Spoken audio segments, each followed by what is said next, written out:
ତାହାଙ୍କ ନାମ ଧନ୍ୟ ହଉ। ହଉ ପ୍ରିୟମାନେ, ସଦାପ୍ରଭୁଙ୍କର ନାମ ଧନ୍ୟ ହଉ ବୋଲି ପ୍ରଣାମ କରିବା ବିଷୟ ଆମେ ଦେଖୁ ଆୟୁବ ପୁସ୍ତକରେ।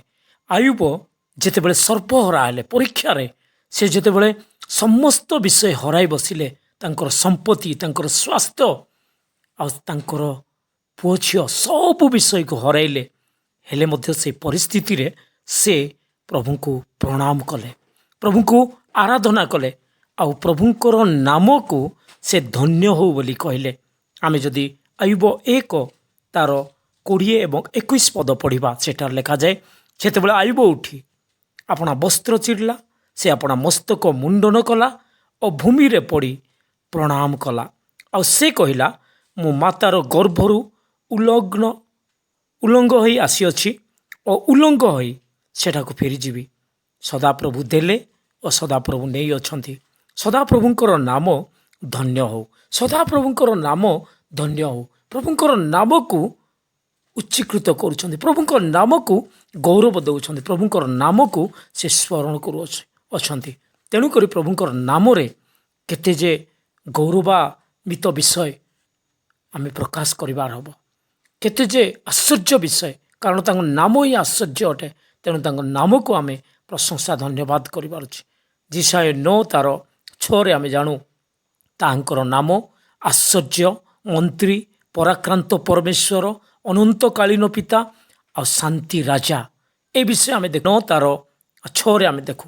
ତା ସହିତ ତାହାଙ୍କର ନାମ ବିଷୟରେ ଯଦି ଆମେ ଦେଖିବା, ତାହେଲେ ପ୍ରେରିତ 4 ତାର 12 ଲେଖାଯାଏ ଯେ ତାହାଙ୍କ ଛଡ଼ା ଆଉ କାହାଠାରେ ପରିତ୍ରାଣ ନାହିଁ, କାରଣ ଯାହାଦ୍ୱାରା ଆମମାନଙ୍କୁ ପରିତ୍ରାଣ ପାଇବାକୁ ହେବ, ଆକାଶ ତଳେ ମନୁଷ୍ୟମାନଙ୍କ ମଧ୍ୟରେ ଆଉ କୌଣସି ନାମ ଦିଆଯାଏ ନାହିଁ, କେବଳ ଯୀଶୁ ନାମ।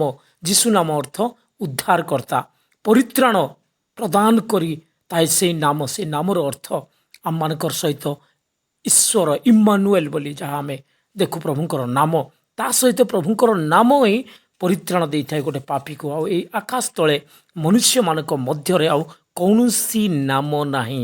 ଆମେ ଯଦି ଫିଲିପିଓ 2 ଦେଖିବା, ତାହେଲେ ସେଇ ନାମ ସମସ୍ତ ନାମ ଅପେକ୍ଷା ସର୍ବୋତ୍କୃଷ୍ଟ ନାମ ତାହାଙ୍କୁ ପ୍ରଦାନ କରାଗଲା। କାହିଁକି? କାରଣ ସେଇ ନାମ ଏଭଳି ଏକ ନାମ, ଯେଉଁ ନାମରେ କି ସ୍ୱର୍ଗ, ମର୍ତ୍ତ୍ୟ, ପାତାଳ ଥିବା ପ୍ରତ୍ୟେକ ଜାନୁ ଯୀଶୁଙ୍କ ନାମରେ ନତ ହେବ ବୋଲି ଆମେ ଫିଲିପିଓ 2 ତାର 9 ଏବଂ 10 ପଦରେ ଆମେ ଦେଖୁ। କି ଆଶ୍ଚର୍ଯ୍ୟ ସେ ନାମ! ସେ ନାମକୁ ସେଥିପାଇଁ ଏଠାରେ ଆମେ ଦେଖୁ ଯେ ସେ ନାମର ଧନ୍ୟ ହଉ ବୋଲି ଆୟୁବ ପ୍ରଣାମ ସମୟରେ କହୁଥିବା ବିଷୟ, ଆରାଧନା ସମୟରେ, ପ୍ରଭୁଙ୍କୁ ଗୌରବ ଦେବା ସମୟରେ ସେ ସ୍ମରଣ କରି ସେ ନାମର ଗୌରବ କରୁଅଛନ୍ତି। ତା ସହିତ ଆମେ ଯଦି ଯାତ୍ରା ପୁସ୍ତକ ଯଦି ଦେଖିବା, ତାହେଲେ ସେ ଯାତ୍ରା ପୁସ୍ତକରେ ଯେତେବେଳେ ମଶା ପଚାରିଲେ, ତେବେ ମଶାଙ୍କୁ ଉତ୍ତର ଦେଇ ପରମେଶ୍ୱର କହୁଅଛନ୍ତି। ଯାତ୍ରା 3 ତାର 14 ପଦରେ ସେଠାରେ ଲେଖାଯାଏ, ତହିଁରେ ପରମେଶ୍ୱର ମଶାଙ୍କୁ କହିଲେ, ଆମ୍ଭେ ଯେ ଅଛୁ ସେ ଅଛୁ। ପୁଣି ସେ କହିଲେ, ତୁମ୍ଭେ ଇସ୍ରାଏଲ ସନ୍ତାନଗଣକୁ କହିବ, ସ୍ୱୟମ୍ଭୁ ଆମ୍ଭେ ଅଛୁ, ଆଉ ତୁମମାନଙ୍କ ନିକଟକୁ ମୋତେ ପଠାଇଅଛନ୍ତି ବୋଲି କୁହ ବୋଲି। ତେବେ ଏହି ବାକ୍ୟର ସତ୍ୟତା ପ୍ରକାରେ ଆମେ ଜାଣୁ, ଆମମାନଙ୍କର ପ୍ରଭୁଙ୍କର ନାମ ଯେତେବେଳେ କି ଆମେ ଦେଖୁ ଯେ ସେଇ ନାମ ଏତେ ବହୁମୂଲ୍ୟ, ସେଇ ନାମ ଯେଉଁ ନାମରେ କି ପରିତ୍ରାଣ ଅଛି, ଯେଉଁ ନାମ କି ଆଜି ସୁସ୍ଥତା ପ୍ରଦାନ କରିଥାଏ। ତେଣୁକରି ଆମେ ପ୍ରେରିତରେ ଆମେ ଦେଖୁ, ଆଉ ଯେତେବେଳେ ପ୍ରେରିତ 3 ଅଧ୍ୟାୟରେ ଯଦି ଆମେ ଦେଖିବା, ସେଠାରେ ଲେଖାଯାଏ ଯେ ସେଇ ନାମ, ଯେଉଁ ନାମ କି ସୁନା ଆଉ ରୂପା ଠାରୁ ମଧ୍ୟ ଆଉ ଅଧିକ ବହୁମୂଲ୍ୟ, ଆଉ ସେଇ ନାମ ଯେତେବେଳେ ପିତର କହୁଥିବା ବିଷୟ ଆମେ ଦେଖୁ ପ୍ରେରିତ 3 ତାର 6। କିନ୍ତୁ ପିତର କହିଲେ, ରୂପା କି ସୁନା ମୋହର ନାହିଁ, ମାତ୍ର ମୋହର ଯାହା ଅଛି ତାହା ମୁଁ ତୁମକୁ ଦେଉଅଛି। ନାଜରେତୀୟ ଯୀଶୁ ଖ୍ରୀଷ୍ଟଙ୍କ ନାମରେ ଚାଲ ବୋଲି ସେଇ ଖଞ୍ଜକୁ କହୁଥିବା ବିଷୟ ଆମେ ଦେଖୁ। ଆଉ ତାପରେ ସେ ସୁସ୍ଥତା ପ୍ରାପ୍ତ ହେଲେ। ନାଜରେତୀୟ ଯୀଶୁ ଖ୍ରୀଷ୍ଟଙ୍କ ନାମ ସୁସ୍ଥକାରୀ ନାମ। ଏହି ବିଷୟ ହଁ ପ୍ରିୟମାନେ, ଆଜି ଯଦି ଆପଣ ସେଇ ନାମକୁ ଜାଣିନାହାନ୍ତି, ତାହେଲେ ଜାଣନ୍ତୁ ସେଇ ନାମରେ ଶାନ୍ତି ଅଛି, ପାପରୁ କ୍ଷମା, ମୁକ୍ତି ଅଛି, ସେଇ ନାମରେ ବିଜୟ ଅଛି, ସେଇ ନାମରେ ହିଁ ଆଉ ଆପଣଙ୍କ ଜୀବନରେ ସମସ୍ତ ଅନୁଗ୍ରହ ଅଛି। ସେହି ନାମ ଆଶ୍ଚର୍ଯ୍ୟ, ସେହି ନାମ ସର୍ବଶକ୍ତିମାନ, ସେହି ନାମ ଇମ୍ମାନୁଏଲ, ଆପଣଙ୍କ ସହିତ ରହୁଥିବା ପରମେଶ୍ୱର।